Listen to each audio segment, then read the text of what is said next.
2. About Cervantes and Don Quixote. By the time the book appeared, he had left Spain, and, as fate ordered it, for 12 years, the most eventful ones of his life.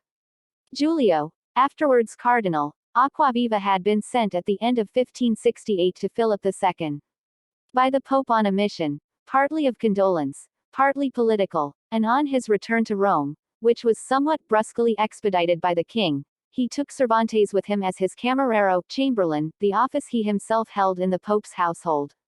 The post would no doubt have led to advancement at the papal court had Cervantes retained it, but in the summer of 1570 he resigned it and enlisted as a private soldier in Captain Diego Urbina's company, belonging to Don Miguel de Moncada's regiment, but at that time forming a part of the command of Mark Antony Colonna.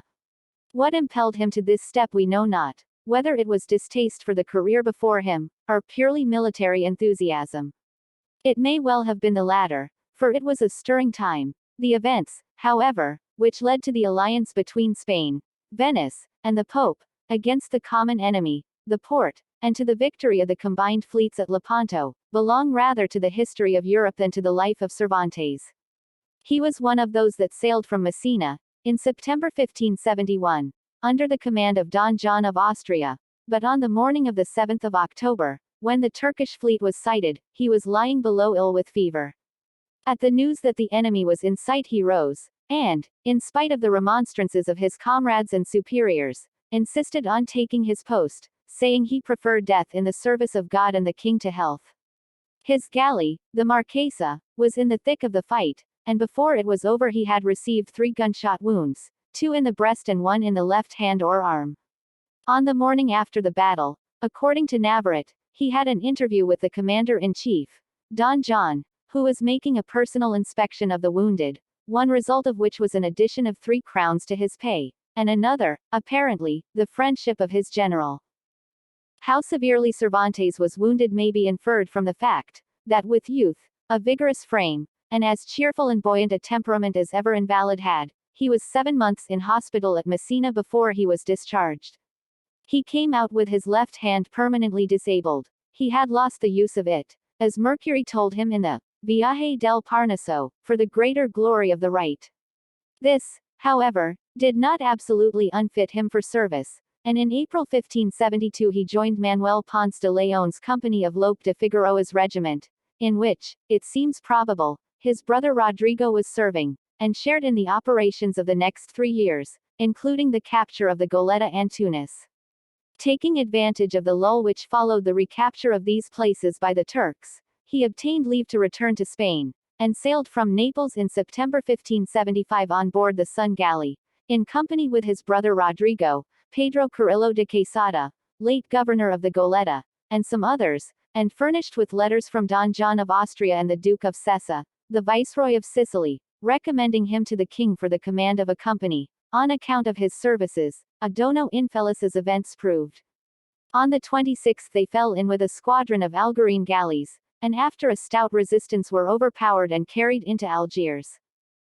By means of a ransomed fellow captive the brothers contrived to inform their family of their condition, and the poor people at Alcala at once strove to raise the ransom money, the father disposing of all he possessed, and the 2 sisters giving up their marriage portions.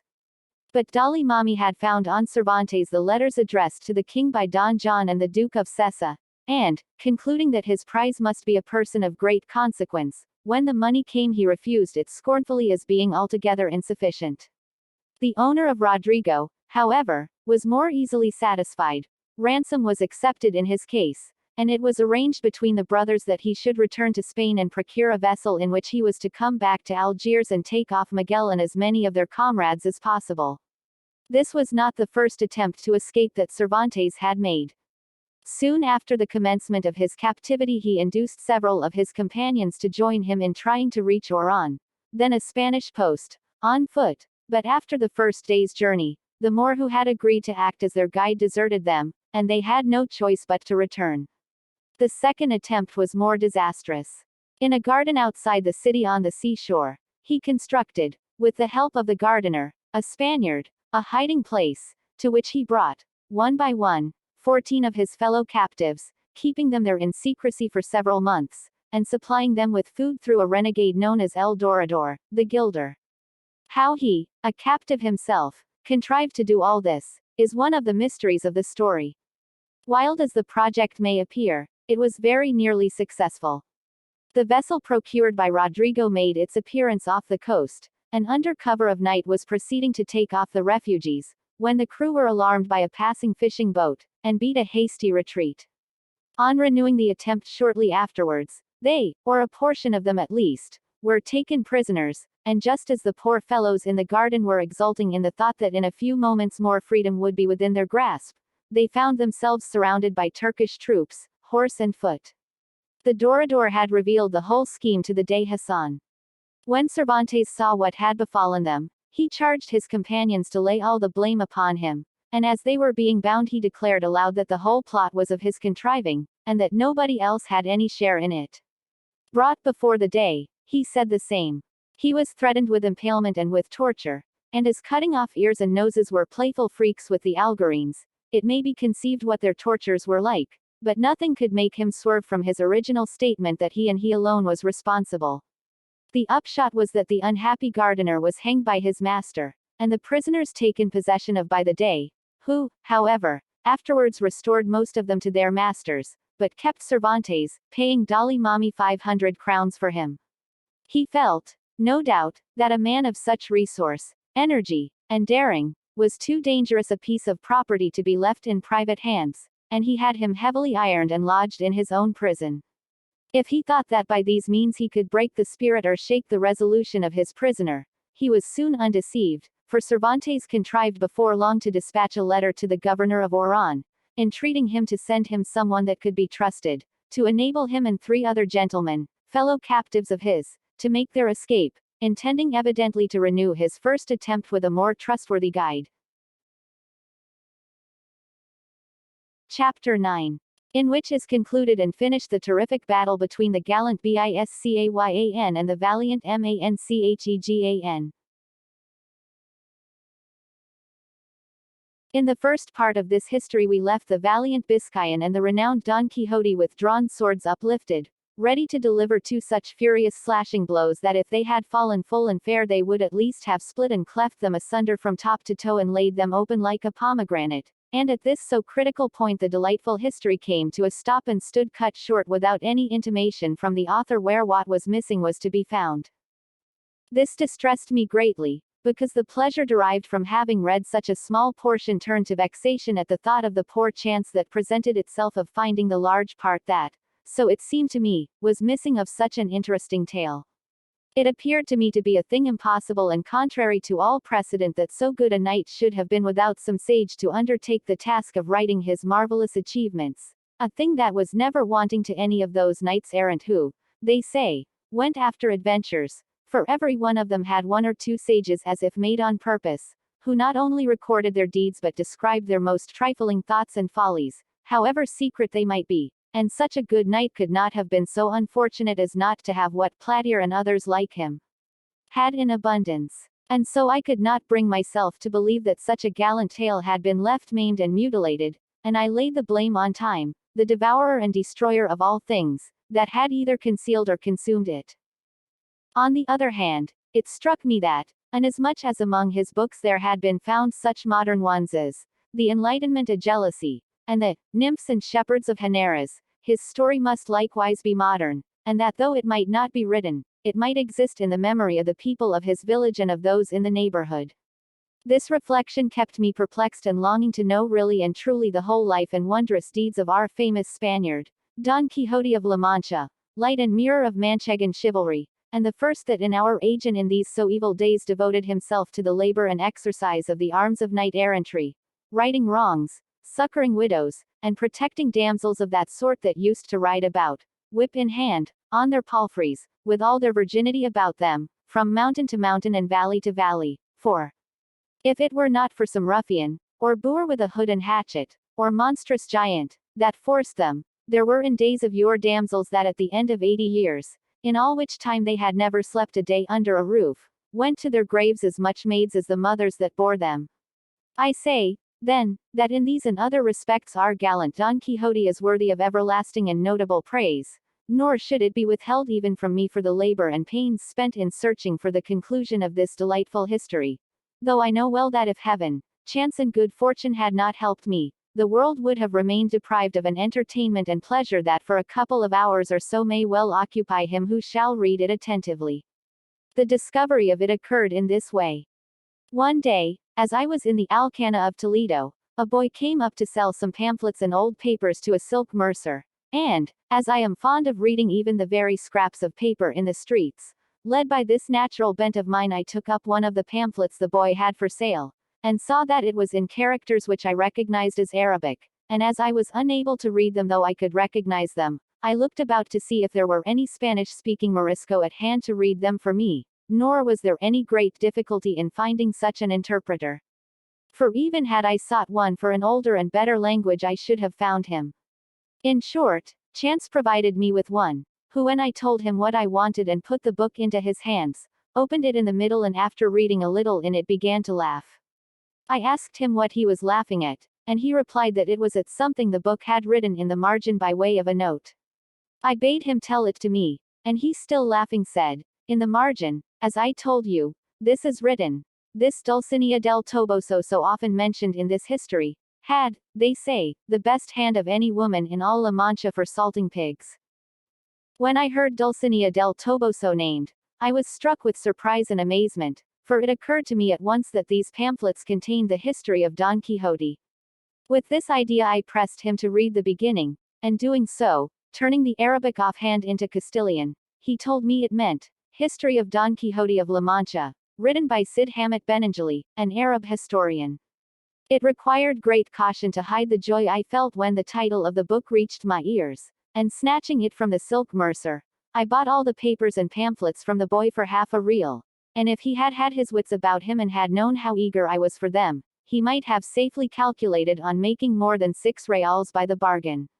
I withdrew at once with the Morisco into the cloister of the cathedral, and begged him to turn all these pamphlets that related to Don Quixote into the Castilian tongue, without omitting or adding anything to them, offering him whatever payment he pleased. He was satisfied with 2 arrobas of raisins and 2 bushels of wheat, and promised to translate them faithfully and with all dispatch. But to make the matter easier, and not to let such a precious find out of my hands, I took him to my house, where in little more than a month and a half he translated the whole just as it is set down here.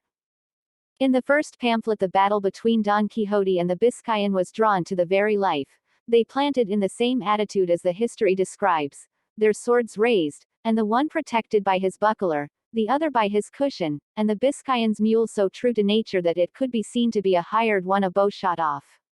The Biscayan had an inscription under his feet which said, Don Sancho de Azpeitia, which no doubt must have been his name, and at the feet of Rocinante was another that said, Don Quixote. Rocinante was marvelously portrayed, so long and thin, so lank and lean, with so much backbone and so far gone in consumption, that he showed plainly with what judgment and propriety the name of Rocinante had been bestowed upon him.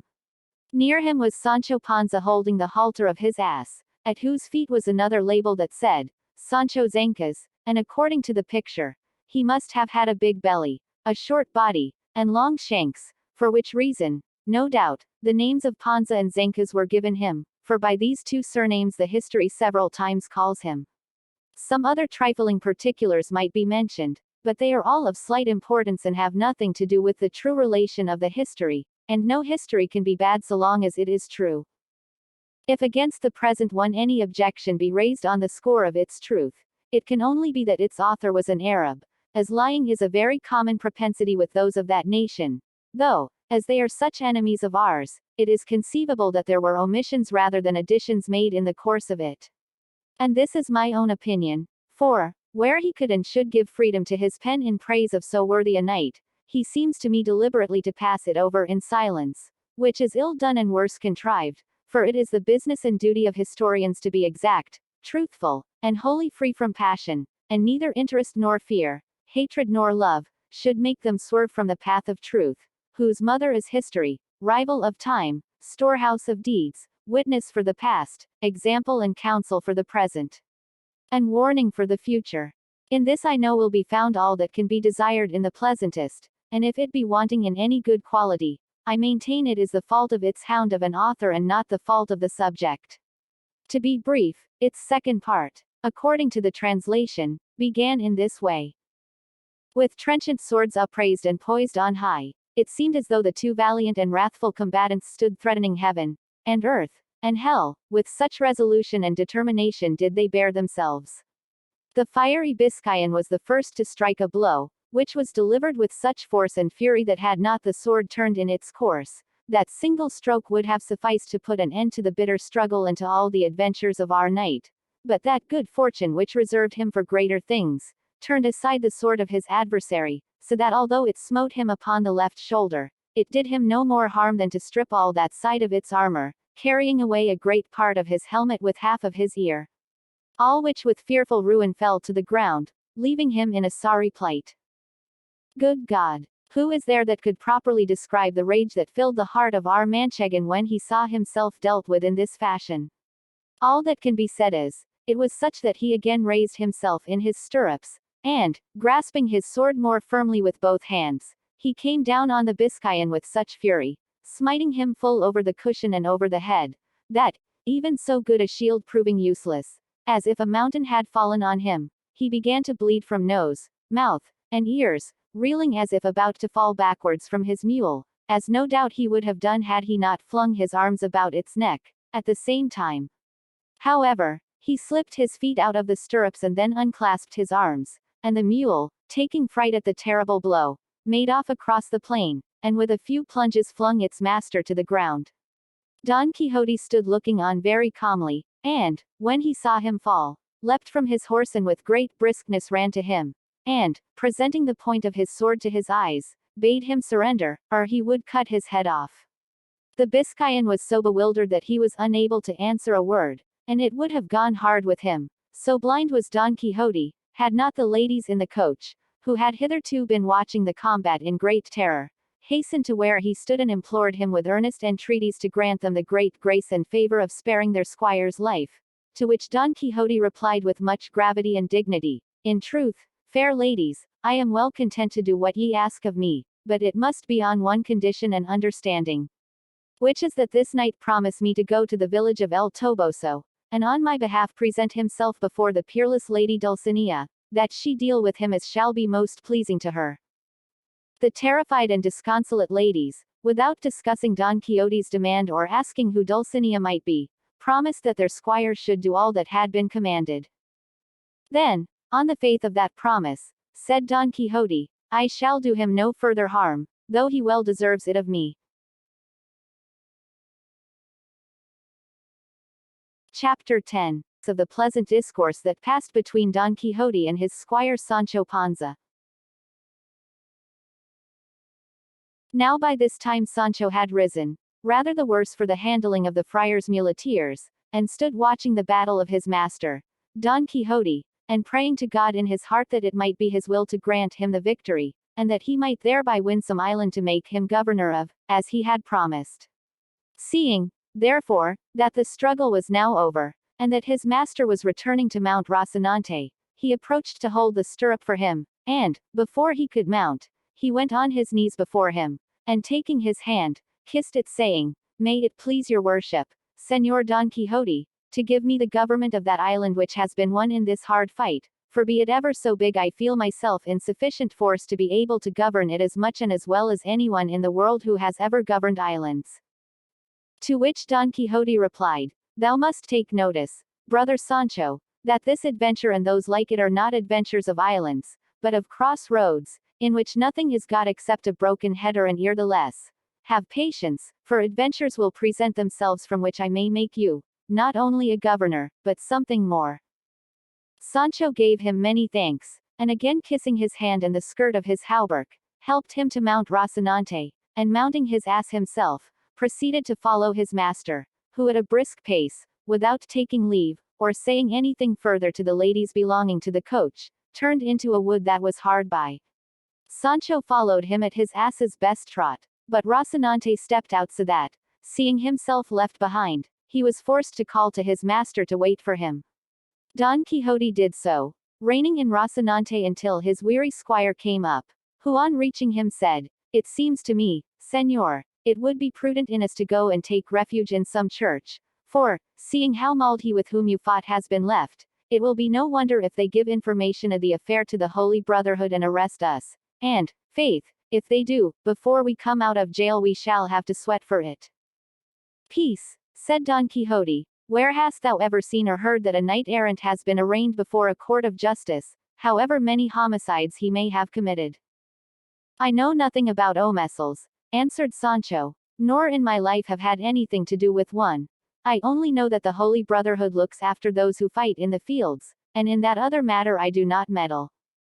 Then thou needst have no uneasiness, my friend, said Don Quixote, for I will deliver thee out of the hands of the Chaldeans, much more out of those of the Brotherhood. But tell me, as thou livest, hast thou seen a more valiant knight than I in all the known world? Hast thou read in history of any who has or had higher mettle in attack, more spirit in maintaining it, more dexterity in wounding or skill in overthrowing? The truth is, answered Sancho, that I have never read any history, for I can neither read nor write. But what I will venture to bet is that a more daring master than your worship I have never served in all the days of my life, and God grant that this daring be not paid for where I have said. What I beg of your worship is to dress your wound, for a great deal of blood flows from that ear, and I have here some lint and a little white ointment in the alforjas. All that might be well dispensed with, said Don Quixote, if I had remembered to make a vial of the balsam of Fierabruz, for time and medicine are saved by one single drop. What vial and what balsam is that? Said Sancho Panza. It is a balsam, answered Don Quixote, the receipt of which I have in my memory, with which one need have no fear of death, or dread dying of any wound. And so when I make it and give it to thee thou hast nothing to do when in some battle thou seest they have cut me in half through the middle of the body, as is wont to happen frequently, but neatly and with great nicety, ere the blood congeal, to place that portion of the body which shall have fallen to the ground upon the other half which remains in the saddle, taking care to fit it on evenly and exactly. Then thou shalt give me to drink but 2 drops of the balsam I have mentioned, and thou shalt see me become sounder than an apple. If that be so, said Panza, I renounce henceforth the government of the promised island, and desire nothing more in payment of my many and faithful services than that your worship give me the receipt of this supreme liquor, for I am persuaded it will be worth more than 2 reals an ounce anywhere, and I want no more to pass the rest of my life in ease and honor, but it remains to be told if it costs much to make it. With less than 3 reals, 6 quarts of it may be made, said Don Quixote. Sinner that I am, said Sancho, then why does your worship put off making it and teaching it to me? Peace, friend, answered Don Quixote. Greater secrets I mean to teach thee and greater favors to bestow upon thee. And for the present let us see to the dressing, for my ear pains me more than I could wish. Sancho took out some lint and ointment from the alforjas, but when Don Quixote came to see his helmet shattered, he was like to lose his senses, and clapping his hand upon his sword and raising his eyes to heaven, he said, I swear by the Creator of all things and the 4 Gospels in their fullest extent, to do as the great Marquis of Mantua did when he swore to avenge the death of his nephew Baldwin, and that was not to eat bread from a tablecloth, nor embrace his wife, and other points which, though I cannot now call them to mind, I here grant as expressed, until I take complete vengeance upon him who has committed such an offense against me. Hearing this, Sancho said to him, Your worship should bear in mind, Señor Don Quixote, that if the knight has done what was commanded him in going to present himself before my lady Dulcinea del Toboso, he will have done all that he was bound to do, and does not deserve further punishment unless he commits some new offense.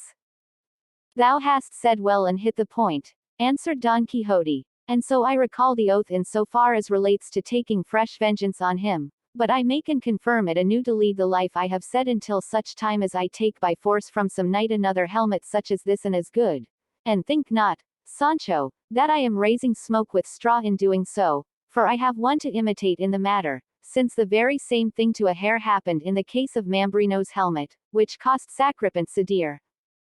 Señor, replied Sancho, let your worship send all such oaths to the devil, for they are very pernicious to salvation and prejudicial to the conscience. Just tell me now, if for several days to come we fall in with no man armed with a helmet, what are we to do?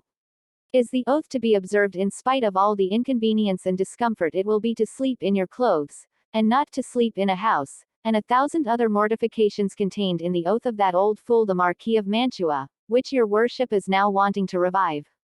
Let your worship observe that there are no men in armor traveling on any of these roads, nothing but carriers and carters, who not only do not wear helmets, but perhaps never heard tell of them all their lives. Thou art wrong there, said Don Quixote, for we shall not have been above 2 hours among these cross roads before we see more men in armor than came to Albraca to win the fair Angelica. Enough, said Sancho, so be it then, and God grant us success, and that the time for winning that island which is costing me so dear may soon come, and then let me die. I have already told thee, Sancho, said Don Quixote, not to give thyself any uneasiness on that score, for if an island should fail, there is the kingdom of Denmark, or of Sobradisa, which will fit thee as a ring fits the finger, and all the more that, being on terra firma, thou wilt all the better enjoy thyself. But let us leave that to its own time. See if thou hast anything for us to eat in those alforjas, because we must presently go in quest of some castle where we may lodge tonight and make the balsam I told thee of, for I swear to thee by God, this ear is giving me great pain. I have here an onion and a little cheese and a few scraps of bread, said Sancho, but they are not victuals fit for a valiant knight like your worship.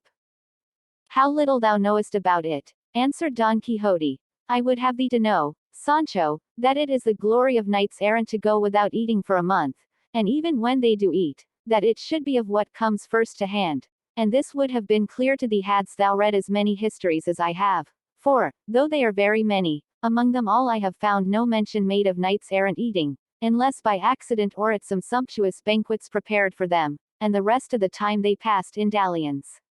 And though it is plain they could not do without eating and performing all the other natural functions, because, in fact, they were men like ourselves, it is plain too that, wandering as they did the most part of their lives through woods and wilds and without a cook, their most usual fare would be rustic viands such as those thou now offer me, so that, friend Sancho, let not that distress thee which pleases me, and do not seek to make a new world or pervert knight-errantry. Pardon me, your worship, said Sancho, for, as I cannot read or write, as I said just now, I neither know nor comprehend the rules of the profession of chivalry. Henceforward I will stock the alforjas with every kind of dry fruit for your worship, as you are a knight, and for myself, as I am not one, I will furnish them with poultry and other things more substantial. I do not say, Sancho, replied Don Quixote, that it is imperative on knights errant not to eat anything else but the fruits thou speakst of, only that their more usual diet must be those, and certain herbs they found in the fields which they knew and I know too. A good thing it is, answered Sancho, to know those herbs, for to my thinking it will be needful some day to put that knowledge into practice. And here taking out what he said he had brought, the pair made their repast peaceably and sociably. But anxious to find quarters for the night, they with all dispatch made an end of their poor dry fare, mounted at once, and made haste to reach some habitation before night set in. But daylight and the hope of succeeding in their object failed them close by the huts of some goatherds, so they determined to pass the night there, and it was as much to Sancho's discontent not to have reached a house, as it was to his master's satisfaction to sleep under the open heaven, for he fancied that each time this happened to him he performed an act of ownership that helped to prove his chivalry.